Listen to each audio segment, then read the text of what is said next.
নমস্কার, প্রান্তিক গাইডে সবাইকে শুভেচ্ছা অভিনন্দন। আজ আমি নিয়ে এসেছি কলকাতা বিশ্ববিদ্যালয় BA 7th semester Bangla honours বা মেজর ডিএসসিসি 17 পেপারের সাজেশন। আমি 16 নম্বর পেপারের সাজেশনটা দিয়েছি, অবশ্যই ফলো করবে, দেখে নেবে। লিঙ্ক ডেসক্রিপশন বক্সে দিয়ে রাখবো। আজকে দিয়ে দিচ্ছি ডিএসসিসি 17। এই পেপারে রয়েছে বর্ণনামূলক ভাষাবিজ্ঞান বাংলা ভাষা 2 লিঙ্গুইস্টিক পেপার।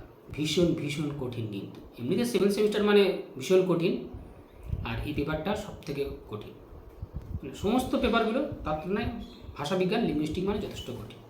সেই সাজেশনটা দিয়ে দিচ্ছি আগে থেকে, অবশ্যই সংগ্রহ করবে। আর যারা আমার কাছে অনলাইন ক্লাস করতে চাও বা নোটস সংগ্রহ করতে চাও, স্ক্রিনে দেওয়া নাম্বারে যোগাযোগ করবে। খুব স্বল্প পারিশ্রমিকে আমি কিন্তু নোটস এবং অনলাইন ক্লাস প্রোভাইড করি।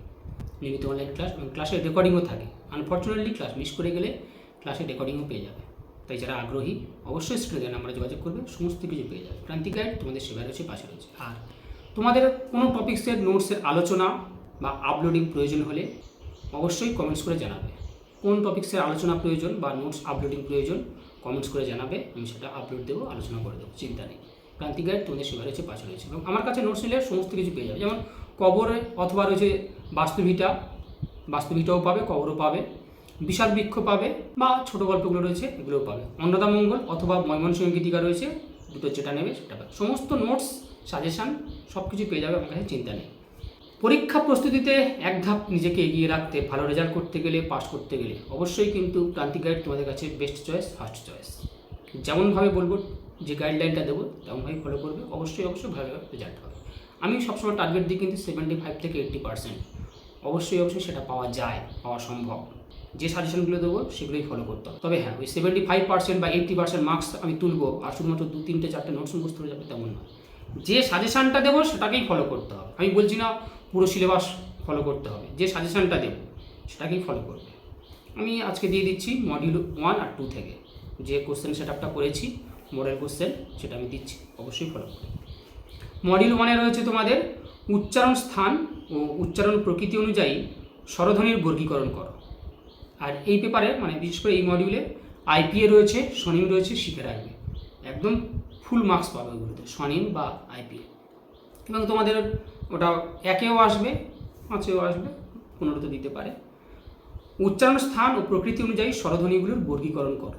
পরের প্রশ্ন, ব্যঞ্জনধ্বনির বর্গীকরণের মাত্রাগুলো কী কী? ব্যঞ্জনধ্বনির বর্গীকরণের মাত্রাগুলো কী কী? ব্যঞ্জনধ্বনিগুলির উচ্চারণ স্থান ও উচ্চারণ প্রকৃতি অনুযায়ী বর্গীকৃত করো। ব্যঞ্জনধ্বনিগুলির উচ্চারণ স্থান ও উচ্চারণ প্রকৃতি অনুযায়ী বর্গীকৃত করো। স্বনিম ও বিস্বন কী? স্বনিম ও বিস্বন কী? কোনো ভাষার স্বনিম নির্ণয় কী কী উপায়ে করা যেতে পারে? কোনো ভাষার স্বনিম নির্ণয় কী কী উপায়ে করা যেতে পারে? এই নির্ণয়কালে আবার কী কী ভুল হতে পারে? এই নির্ণয়কালে কী কী ভুল হতে পারে? সেই ভুল সংশোধনের ভাষাতাত্ত্বিক পদ্ধতিগুলি জানাও। সেই ভুল সংশোধনের ভাষাতাত্ত্বিক পদ্ধতিগুলি জানাও। স্বনিম নির্ধারণের পদ্ধতি, দেখো কোশ্চেনটা কিন্তু অনেক বড়, পুরোটা আসবে তা তো নয়, কেটে দিতে পারে। স্বনিম ও বিস্বনের পার্থক্য। স্বনিম ও বিস্বনের পার্থক্য, রিপিট করছি কোশ্চেনটা। স্বনিম ও বিস্বন কি? কোনো ভাষার স্বনিম নির্ণয় কী কী উপায়ে করা যেতে পারে? এই নির্ণয়কালে কী কী ভুল হতে পারে? সেই ভুল সংশোধনের ভাষাতাত্ত্বিক পদ্ধতিগুলি জানাও। স্বনিম ও বিস্বনের পার্থক্য, স্বনিম নির্ধারণ পদ্ধতি। পরের প্রশ্ন হচ্ছে, মৌলিক স্বরধ্বনি কোনগুলো? মৌলিক স্বরধ্বনি কোনগুলো বা মৌলিক স্বরধ্বনিগুলো কী কী? উচ্চারণ স্থান ও প্রকৃতি অনুযায়ী মৌলিক স্বরধ্বনিগুলির শ্রেণীবিভাগ করো। উচ্চারণ স্থান ও প্রকৃতি অনুযায়ী মৌলিক স্বরধ্বনিগুলির শ্রেণীবিভাগ করো। পরের প্রশ্ন, স্বনিম নির্ধারণের পদ্ধতি, আগেও বলেছি, স্বনিম নির্ধারণের পদ্ধতি আলোচনা করে বাংলা স্বনিমের বিন্যাসক্রম আলোচনা করো। স্বনিম নির্ধারণের পদ্ধতি আলোচনা করে বাংলা স্বনিমের বিন্যাসক্রম আলোচনা করো। এই পেপারটা কিন্তু ভীষণ ডিফিকাল্ট, খুব ভালো করে পড়বে, লেখা প্র্যাকটিস করবে। পরের প্রশ্ন, আন্তর্জাতিক ধ্বনিমূলক বর্ণমালা কি বা আইপিএ এর সুবিধা, এর নির্ণয়ের সূত্রটা, নির্ণয়ের ক্ষেত্রে কী কী নিয়ম রয়েছে এটা করবে। তাহলে আইপিএ আন্তর্জাতিক ধ্বনিমূলক বর্ণমালা বা ইন্টারন্যাশনাল ফোনেটিক অ্যালফাবেট, এটা। পরের প্রশ্ন হচ্ছে ফোনিম, ফোনিম বা স্বনিম এবং অ্যালোফেন বা বিস্বন। ফোনিম বা স্বনিম, অ্যালোফোন বা বিস্বন কাকে বলে? এদের পারস্পরিক সম্পর্কের বিন্যাস, এদের পারস্পরিক সম্পর্কের বিন্যাস ও ফনিম তত্ত্ব নির্ধারণে ত্রুটি, ফনিম তত্ত্ব নির্ধারণে ত্রুটি ও তার সংশোধনের উপায়, ফনিম তত্ত্ব নির্ধারণে ত্রুটি ও তার সংশোধনের উপায় আলোচনা করো। এছাড়াও মডিউল 2 যেখানে রয়েছে মরফোলজি বা রূপতত্ত্ব। প্রথম প্রশ্ন লিখে নাও, রূপতত্ত্ব সম্পর্কে আলোচনা করো। রূপতত্ত্ব সম্পর্কে আলোচনা করো। রূপভেদের বৈচিত্র্য, রূপভেদের কারণগুলো কি কি, হ্যাঁ, রূপভেদের কারণগুলো কি কি বা কি কি কারণে রূপভেদ ঘটে সেগুলো সম্পর্কে ধারণা দাও। তাহলে রূপতত্ত্ব সম্পর্কে আলোচনা করো, রূপভেদের বৈচিত্র্য, রূপভেদের কারণগুলো কি কি বা কি কি কারণে রূপভেদ ঘটে সেগুলো সম্পর্কে ধারণা দাও। তারপরে প্রশ্ন, রূপিম শনাক্তকরণের পদ্ধতি বা সূত্রগুলো আলোচনা করো। রূপিম শনাক্তকরণের পদ্ধতি বা সূত্রগুলো আলোচনা করো। রূপ এবং রূপমূল বা রূপিমের পার্থক্য, রূপ এবং রূপমূল বা রূপিমের পার্থক্য আলোচনা করো। পরের প্রশ্ন, প্রত্যয়যোগের রূপতত্ত্ব, প্রত্যয়যোগের রূপতত্ত্ব সম্পর্কে আলোচনা করো। নবার্থক বাক্য সংবর্ধন বলতে কী বোঝো, নবার্থক বাক্য সংবর্ধন বলতে কী বোঝো, অথবা নবার্থক শব্দের কোন কোন রূপভেদের সাহায্যে বাক্যকে নবার্থক করা যায়। নবার্থক শব্দের কোন কোন রূপভেদের সাহায্যে বাক্যকে নবার্থক করা যায় তা আলোচনা করো। মরফিম ও অ্যালোমর্ফের সংজ্ঞা দাও।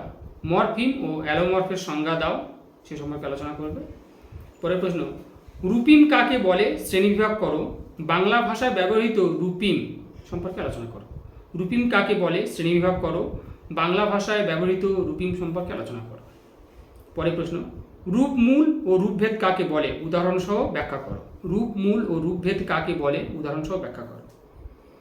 তোমাদের একটা সাবধান করে দিই, যদি তোমরা কোনো নোট বই কিনে উদ্ধার হতে চাও তাহলে কিন্তু এটা এই সেমিস্টারে বিশেষ করে অসম্ভব, কারণ সাজেশনগুলো তো দেবো আমি, দেখবে সাজেশনের সঙ্গে নোট বইয়ের কিন্তু মিলবে না। তাই আলোচনা বই কিনতে হবে, বা না হলে তোমরা কোনো না কোনো টিচার, এমন নয় আমার কাছে ক্লাস করতে হবে বা নোটস নিতে হবে, এমন নয়, তোমাদের পছন্দ মতো কোনো না কোনো টিচারের কাছ থেকে নোটস সংগ্রহ করো। তবে হ্যাঁ, আমার কাছ থেকে নিলে বা আমার কাছে ক্লাস করলে এটুকু বলতে পারি, ভালো মানের নোটস এবং অনলাইন ক্লাস, নিয়মিত অনলাইন ক্লাস, আলোচনা এবং রেকর্ড, সমস্ত কিছু ফেসিলিটি সুবিধা আমার কাছে পাবে। স্ট্যান্ডার্ড কোয়ালিটির নোটস আমার কাছে কিন্তু ভালো রেজাল্ট পরে করা যায়। চাইলে তুমি 80%ও পেতে পারো, 75 থেকে 80% অবশ্যই পাওয়া যায়, পাওয়া সম্ভব, স্টুডেন্টরা পেয়েওছে। তাই চিন্তা নেই, নির্দ্বিধায় দ্বিধাহীন চিত্তে যোগাযোগ করবে, সমস্ত কিছু পেয়ে যাবে। মুক্ত, বদ্ধ, মিশ্র, জটিল রূপমূল বিষয়ে উদাহরণসহ আলোচনা করো। মুক্ত, বদ্ধ, মিশ্র, জটিল রূপমূল বিষয়ে উদাহরণসহ আলোচনা করো। রূপিম শনাক্তকরণের পদ্ধতি, রূপিম শনাক্তকরণের পদ্ধতি, রিপিট, মুক্ত, বদ্ধ, মিশ্র, জটিল রূপমূল বিষয়ে উদাহরণসহ আলোচনা করো। রূপিম শনাক্তকরণের পদ্ধতি আলোচনা করো। পরের প্রশ্ন, বাংলা বিশেষ্য দলের সংগঠন। তোমরা তো অবশ্যই জানো আমি লাস্ট মিনিট ফাইনাল সাজেশান দিই, সেগুলো অবশ্যই ফলো করবে। কিন্তু প্রান্তিক গাইডের ফাইনাল সাজেশান বা লাস্ট মিনিট ফাইনাল সাজেশান কেউ মিস করবে না। এগুলো ধরে রাখো একটা মডেল কোশ্চেন দিচ্ছি, আমি এগুলো থেকে কমিয়ে দেবো, যেহেতু তোমাদের এটা সম্পূর্ণ একেবারে নতুন, তাই মডেল কোশ্চেনে সেট আপ দিচ্ছি। কারণ আমি তো তোমরা জানো স্টার মেরে দিই, অল্প স্টার, সুপার স্টার, কম স্টার, এরকম সিস্টেমে দিই, কিংবা একটা করে সাইড বেছে নিতে বলি। তাই সেগুলো আমি পরে অবশ্যই দেবো, চিন্তা নেই। চ্যানেলের সঙ্গে থাকো, সাবস্ক্রাইব করে রাখো। আর কী প্রয়োজন, কোনো টপিক আলোচনা, নোটস প্রয়োজন হলে অবশ্যই কমেন্টস করো। বাংলা বিশেষ্য দলের সংগঠন, বাংলা বিশেষ্য দলের সংগঠন এটা লিখবে। পরে প্রশ্ন, বাক্য বলতে কী বোঝো। বাক্য বা সিনট্যাক্স, বাক্য বলতে কী বোঝো। বাক্য নির্মাণের শর্ত, শ্রেণীবিভাগগুলো আলোচনা করো। বাক্য নির্মাণের শর্ত, শ্রেণীবিভাগগুলো আলোচনা করো। রূপিম বা মরফিম বলতে কী বোঝো। রূপিম বা মরফিম বলতে কী বোঝো তার দৃষ্টান্ত সহ ব্যাখ্যা করো। বাংলা বদ্ধ রূপিম সম্পর্কে টিকা রচনা করো। রূপিম বা মরফিম বলতে কী বোঝো তার দৃষ্টান্ত সহ ব্যাখ্যা করো। বাংলা বদ্ধ রূপিম সম্পর্কে টিকা রচনা করো। অনন্য রূপিম কাকে বলে দৃষ্টান্ত সহ ব্যাখ্যা করো। বাংলা বদ্ধ রূপিম সম্পর্কে টিকা রচনা করো। অনন্য রূপিম কাকে বলে দৃষ্টান্ত সহ ব্যাখ্যা করো। আজকে দিলাম দুটো মডিউল থেকে, পরবর্তী ভিডিওতে অবশ্যই আমি দিয়ে দেবো সম্পূর্ণ মডিউল এবং 5-এরগুলো একসঙ্গে দিয়ে দেবো, চিন্তা নেই। প্রান্তিক গাইড তোমাদের সেবায় রয়েছে, পাশে রয়েছে। কোনো সমস্যা হলে অবশ্যই যোগাযোগ করবে বা কমেন্টস করে জানাবে কী প্রয়োজন, কী সমস্যা।